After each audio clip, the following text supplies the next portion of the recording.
Hi viewers, we are excited to welcome you to another episode of MR Speaks brought to you by Marketing Raven. I'm Sagar and this is my colleague Mohit. We are your hosts for the day. And today we have this Mr. Abhishek, who's currently the Senior Brand Manager of Kingfisher Ultra, a passport of IMB. Apart from marketing and the business side of this thing, in his free time, he blogs under the name Abhishek Murmurs. Thank you so much for coming over, Abhishek. Thanks a lot, Sagar. Thanks a lot for having me on the show today.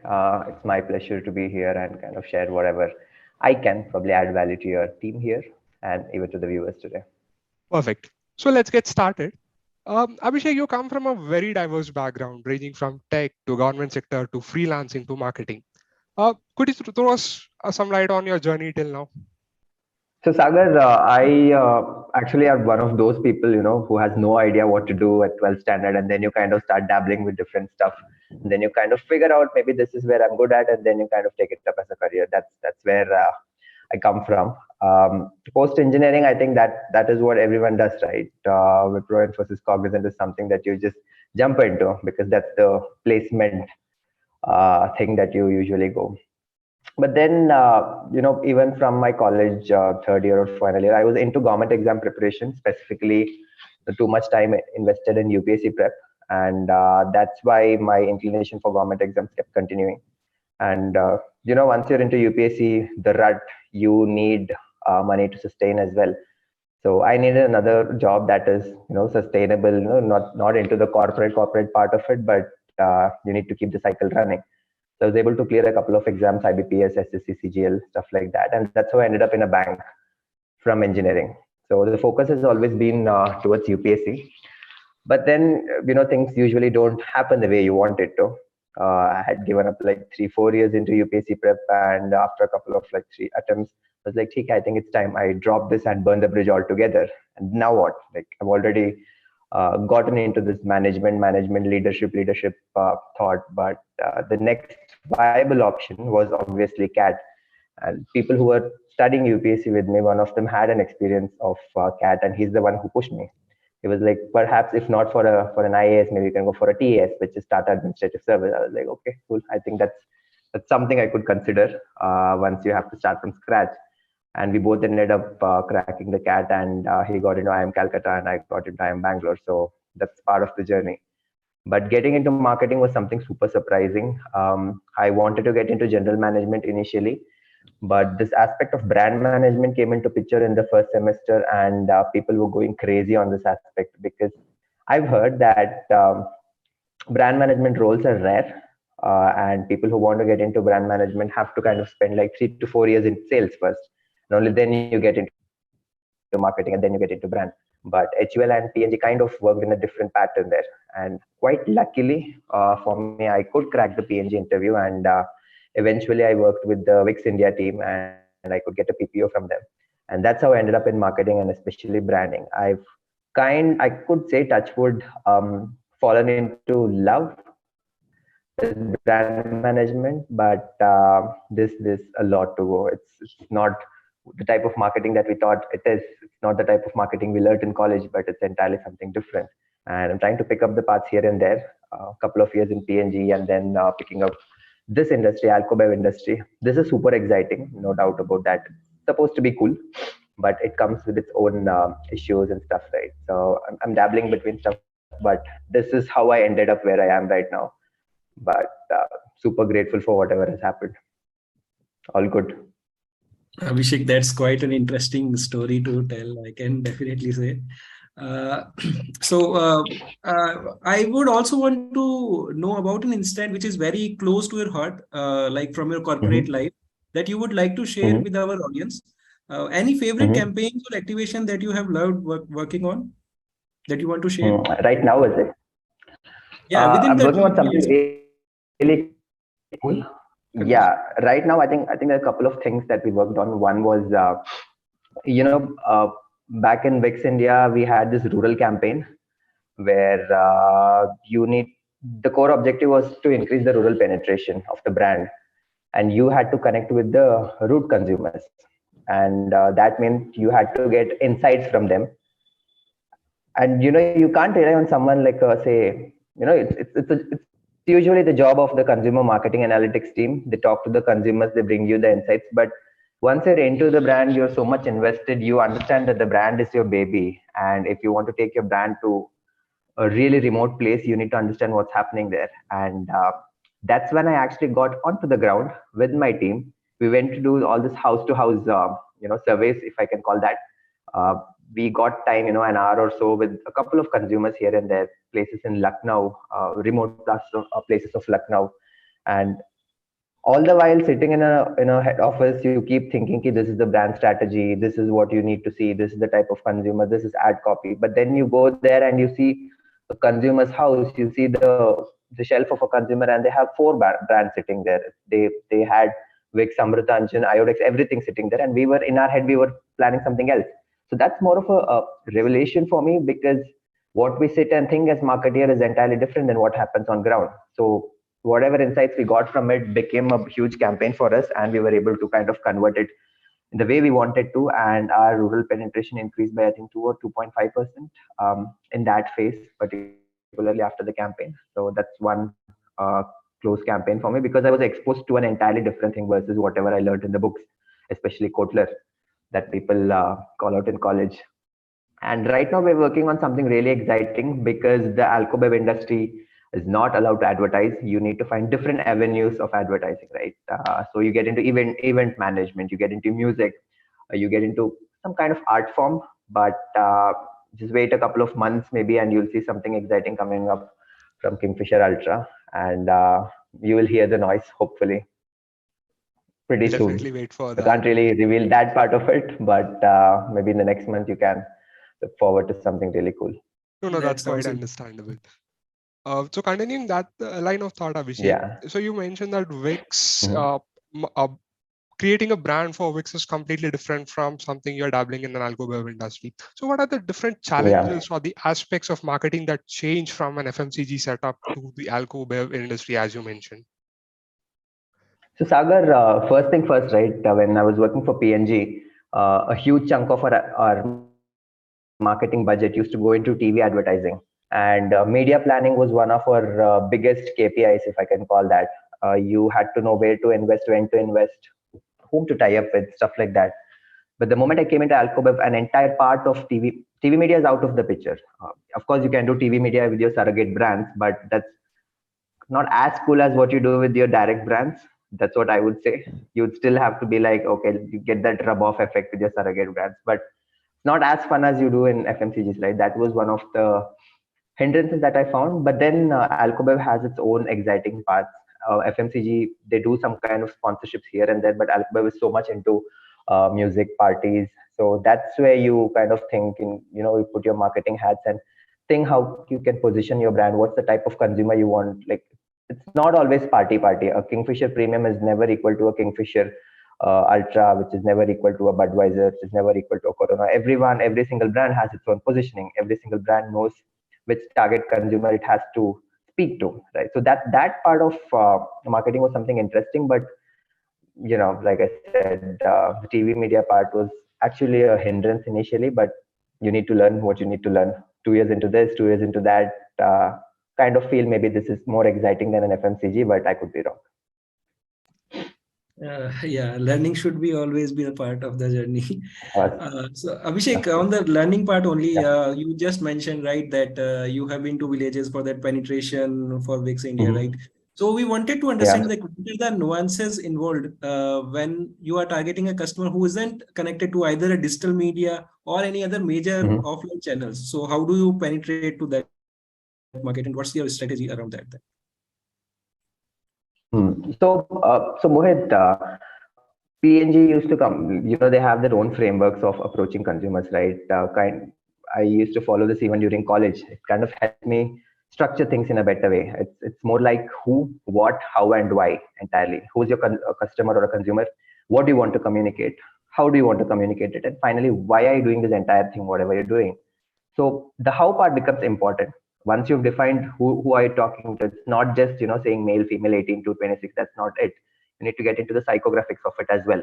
So once that is all sorted, and once you know the type of communication you want to put into, and when I mean communication, right, this communication is not calling out something randomly. Back in Wix, we used to always say, "Hey, say 6 symptoms of cough and cold. But is that the right way to think about it? Maybe you have to understand the consumer barriers, and you have to figure out a way to bust these myths or the barriers. And that is where communication enters. You were asking about the how part of it, like if someone's not connected to digital or someone's not connected to TV, how do you do it? In rural parts, we still have newspapers and radios, but that's drastically reducing. There are other parts of digital as well. They are not really connected with smartphone per se, but I think back in 2021, Jio had a platform called as Kaios. Most of the rural consumers in UP used to have phones that were run by Jio Kaios OS, and we kind of tied up with the government agencies and we kind of tied numbers, but that was one opportunity that you checked. And then eventually you start understanding your consumers, right?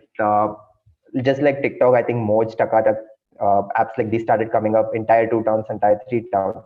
And you start thinking perhaps this is where the eyeballs are. And you talk to the TikTok team or the Moj team, or if it kind of falls into your brand. If it's not brand safe, you can't do it. There's always an aspect of something being brand safe. You need to know the hygiene for your brand, but eventually you know where the eyeballs are. That's where basic research that everyone will have to do. Every brand does currently, but it's evolving. Back then it was. Now I don't think no one really cares about radio or newspaper. The ROI is also considered to be kind of less compared to all these mediums, and it's not trackable also. And again, as a marketeer, you can't just go and blow up your money, right? There's always this aspect of ROI. You are Yeah. answerable to someone who signs up the budget, so that's always there. So you need to be super careful on where do you want to invest the money. That's again a big part of brand management, budget management, basically. That's quite understandable. ROI measurement is a tricky subject for Of marketeers course, everywhere. of course, always, always. I mean, even Yeah, with digital media, also, it's not easy to attribute where your spending totally. goes to. Of course, anyone can come back and ask you. It's probably driven by sales and not driven by marketing. You really have to have an answer for that. That's an everyday struggle, but every marketer knows that. They just kind of move through it. Agreed. So continuing on what Mohit has touched upon, how do you market to a customer who's not connected to any digital medium? On the flip side of it, if Mhm. you have to set up a complete digital presence for your brand, what are the challenges one can expect and Mhm. how you have to overcome them? Digital setup for the brand, is it? So this was one of the projects. I was there as a part of. I was an intern with PNG as a part of Wix India, and Wix largely over the years has been an offline brand. They've never really had this online presence per se. They've got a website, but most of the sales used to, like, let's just say 98-99% of the sales used to happen offline. So they didn't really see a point to have a digital presence. But then COVID happened and people are not going out, and e-commerce started blowing up so much, and it was evident that we're there on e-com. So that's when we started getting into content creation, moment marketing, capturing them. Just like Amul, we started some. If you just go to the Wix handle, you would see multiple moments, and then the CTAs towards the e-commerce website. We started getting listed in all the top websites. We tied up with, say, Swiggy, Instamart. Again, the quick grocers started coming up during the COVID phase. Now you know where the consumers are looking. So you see all these digital footprints, and then you start tying up with each and every company. You set up meetings with them, you talk to their top directors, find out way they give you marketing plans for their platform because they know their platform is much better. You have your own Amazon account, Flipkart account, every single account. So your work doubles. That's an entirely different part of it. But now you have multiple touch points to go about it. So being present on multiple touch points is number one. Second one is having content around your own brand. For example, in Wix, you can't just go and tell them the 6 symptoms of cough and cold have Wix vapor up during this point of time. But then you also need to have a content in your website itself. So what we started doing was talking about symptoms of flu, symptoms of cough. No, not really touching upon COVID. We didn't want to kind of be in that space, but general cough and cold. Started creating more content on that. The same stuff that you guys would know much better than us on these part, SEO, SEM. You tie up with the agency. But just highlighting it here, the big part of a brand manager would not be to kind of sit and strategize all this. There's always a plan. What you do is handle agencies that will help you do all this. It's basically vendor management. So you have like 10 different accounts, 10 different agencies, creative agencies, digital agency. You give them the ideas, you give them the fodder, and they come back with the plan and you kind of approve it. That's where you're involved. You don't sit and do the creative part of it. There's honestly, there's no bandwidth in a brand manager's life to sit and strategize an entire creative part of it. You always outsource and you be there for quality check. That's the big part of your work. But digital strategy is always done by the digital agency that you guys work with. But you give them the direction. You tell them what is to be done, what is not to be done. They are the creative folks there. The marketer is not the creative folk. That's one big revelation that I got post campus life. But because you're handling the business entirely, and you are more bothered about the sales numbers as well, you can't really sit and look at little things like how many likes, what is the number of reach. That all is a part of a campaign report for you. It's never really as important as your numbers say in a big state like a Rajasthan or a Karnataka making business for you. So you're more invested there, and digital is a small part of it. But right now, again, it differs for industry, right? I might have a bias because I come from a huge 150-year-old say brand that's an entirely offline brand. Right now, my entire shift is towards digital because my hands are tied. There's no TV for me. I have to have a proper digital plan. So I work closely with my digital agency, and every single thing that goes on Instagram or Facebook is where I'm involved in. So I'm becoming a digital person, if I can put it that way now. I guess, Yeah, as Mohit said, learning never stops for anyone. Yeah, yeah. definitely. So Abhishek, I would want to take this interview on the side of your career, definitely. So uh, Hmm. uh, definitely our viewer would want to learn from you. So if someone is actually planning to move up fast in the ladder, right, and Hmm. move their opportunities quicker and faster up the ladder, Hmm. so what would be your guidance to the new entrants who are just entering into the Hmm. corporate right now, or would be entering in a year or so? Got it. Mohit, I might not be, giving you the exact entire picture because I have moved between industries and my goals have been different in different points of time. But if I can shed some light on how things have been post an MBA life or how things have been for my friends, and I've got friends in different industries right now: investment banking, consulting, marketing, product management, stuff like that. But there is no set pattern to say that this is the right way to succeed, because I'll give you an example. At PNG, people say that people build careers in PNG. You will see people being in the same company for 10 years, 15 years, 20 years. That's a norm, say in a PNG or an HUL. That's why the book, I think the CEO Factory came out from HUL's CEO, right? That's one way to look at it. But right now, I think people want to have diverse experiences. For example, me, and it's not just corporate per se. I had different expectations from life. I was working in Mumbai, but I come from Coorg, a village in Coorg, and I would love to stay close to my parents. So Bangalore made a lot of sense for me. Coorg is a hill station in Karnataka. It's pretty like 5 hours from Bangalore. So it made sense for me. And personally, people have their own priorities. For me, it's always been, health, friends, family first, and then comes career, because that's always been the priority. But for different people, it's different. If you ask me what's this formula for corporate is jumping up the corporate ladder, it's different for different people. But if you want to kind of be on those CXOs level, right, you need to have a concrete background. And I have seen people with 15, 20 years in PNG having that concrete background and handling markets, international markets. Over time, you're growing so much that the only job that you do is take decisions, and those decisions drive business in billions.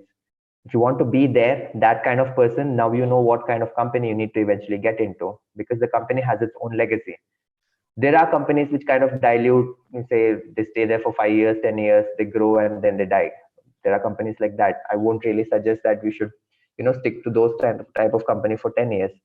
But then there is always this underlining line, right? I think one of my seniors told me this, or I don't know if I've read it somewhere. You should either stay in a company if you are earning a lot, or if you're learning a lot. And if both is not happening, it's time for you to kind of jump ahead. And that's one. The second thing that I believe is, people don't really stick with companies, they stick with managers. And I have luckily, touched wood again, Been luckily enough to work with some really kick-ass managers. Not even kind of exaggerating it, but from my personal experience, those managers, because again, these managers, they've grown up in companies like PNG. They've got the, if I can say, the FMCG vibes in them, the genes in them, and you know that you can learn. You know that you will become that kind of person eventually. Then you stick to that company. It's okay at that point if you feel the money isn't flowing in. That's fine. It's totally okay. 5 years, 6 years down the line, you have become the master of one thing. Right now it's marketing for me. Right now it's branding for me. Right now it's understanding how to take a brand from point A to point B, and you just give me a project, and I might be able to do that. But in the next 5 years down the line, I would do it in a much better way, in a much better fashion. You just replace the product, I know what to do. So that's where you eventually be, right? So for someone starting off their career, I think they need to be pretty clear if they want the money, because very honestly speaking, a lot of my consultant friends keep telling me that they want to jump into multiple projects of multiple industries. That's what excites them. They don't want to stick to a single industry. They want to be a master of, they don't want to be a master of one. They want to be a jack of all trades. That's their priorities. But then the money is also flowing in. Now then they eventually move to a strategy role in a, say, a big startup like a Swiggy or a Zomato. That's the career trajectory for them. They know what to do with it, and then they focus on the money. So that's totally there. But there is, honestly, Mohit, I think there's no set pattern to say this is the way through it. But again, it falls under your priorities. Totally okay if you feel that money is super important for me. I want to like pick up a career for money. Get into investment banking. Like spend like 5-10 years down the lane. Do whatever you want to do, but you have to have your, be clear on the sacrifices that you will make. Not really kind of depend on weekends, or not really come back home at 6 or 7 p.m. That's again a sacrifice, but there's no set pattern, Mohit. I think that's my 2 cents. If you can just ask, what are the sacrifices one can make in a marketing career? Okay, see, I've got this bias. Okay, so Sagar, one of the reasons I was sticking to general management and marketing even during my campus placements was, I spoke to a lot of seniors. I spoke to people who are already there in the industries. I knew what a consultant life would look like. I knew what an investment banker's life would look like. And in that life, I think somewhere here and there, the aspect of personal life was kind of getting diluted. And like I said, personal life, health, and family, friends have always been my top priority. I knew it's more like an elimination, right? It's fine, great. I'm okay not to have that kind of money, but I'm not okay to not hang out with my friends on a Saturday evening. You need to have that space.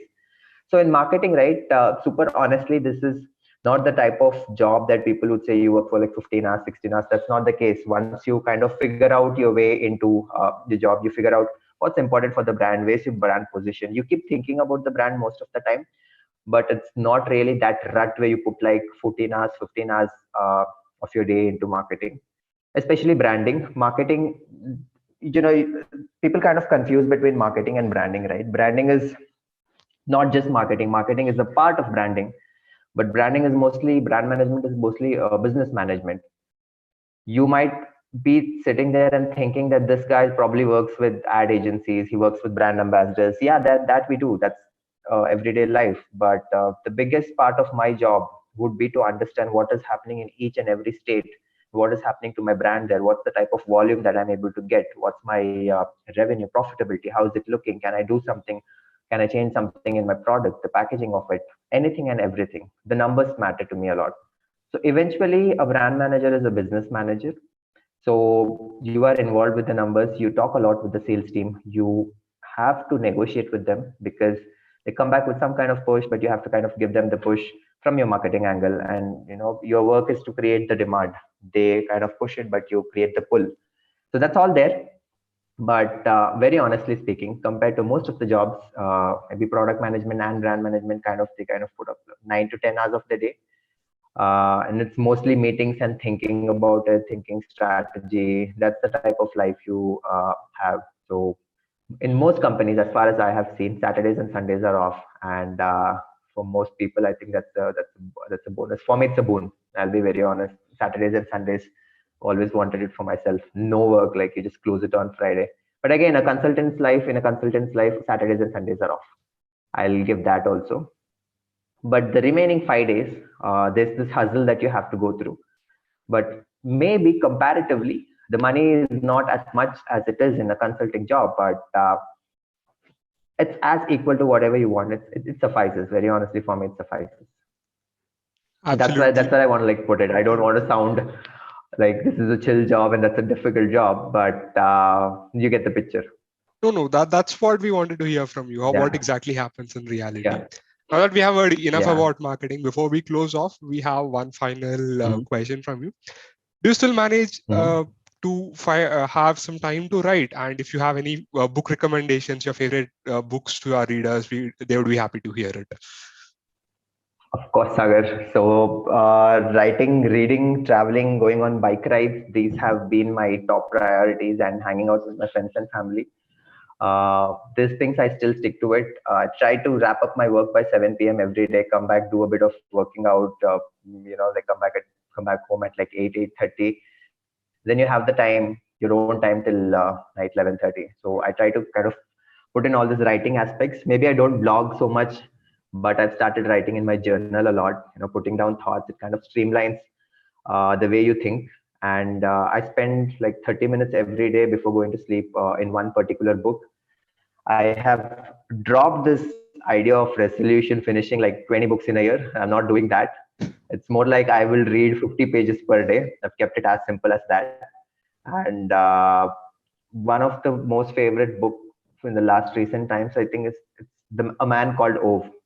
A Man Called Ove is, I think it's a beautiful book. Yeah, I I have think read I'll it. just I stop it can there. listen to that. Yes, definitely. Yeah, that's one of the most beautiful books I've read. Out of all this, you all this gyan, there's no gyan, there's not nothing. It's just the life of a person, and that's one book I would recommend someone. It's a small book. I think maybe some 280, 300 pages. That's it. Right now, I've picked up Khalil Gibran, trying to understand the other side of the book reading, and Palace of Illusions. That's where I am. I've always been a fan of mythology, That's a very and good one. new book of Amish has come out. Yeah, War of Lanka. I think people have told me good things about it, and just trying to wrap up that series. Right, three is done. The fourth is just there. You need to just finish it off. No That's where I spoilers. am. Yeah, no spoilers. But no hardcore books as such right now. Right, I don't want to kind of load myself. It should be more of unwinding. So picking that up. But yes, I do find a lot of time for writing. Weekends has shifted from reading and writing to meeting people, which I have not been able to do in the past 3-4 years because I was caught up in the MBA rut, if I can put it that way. Starting your career, you need to be there. You need to be like super responsible. You're right out of college, but then they give you this huge responsibility of an entire brand. They give you this crores and crores of marketing budget, and you're like, how can you give someone who's just passed out of college so much money to spend and plan, right? So that took a lot of time, and I had to prioritize work. But the past few months, I've taken a step back. I've moved to Bangalore, trying to chill a little, and once that chilling part enters your life, your work also becomes smooth. So I think net, I think I'm kind of happy wherever I am right now. That's absolutely good to hear, Abhishek. And with this, we come Thanks, Sagar. to the end of our session. Thank you so much once again for coming to Marketing Raven. And we wish you all the best Thanks in a your. lot, Sagar and Mohit. Thank you. Yes, Thanks thank a you. lot for having me today. It's been lovely, taking me back. Kind of nostalgic here and there, but lovely talking to you guys. Glad Same that here. we. It's our pleasure. It's our pleasure, Abhishek. Thanks, guys. Thanks a lot. Have a great night. You too. Same to you. Bye, guys.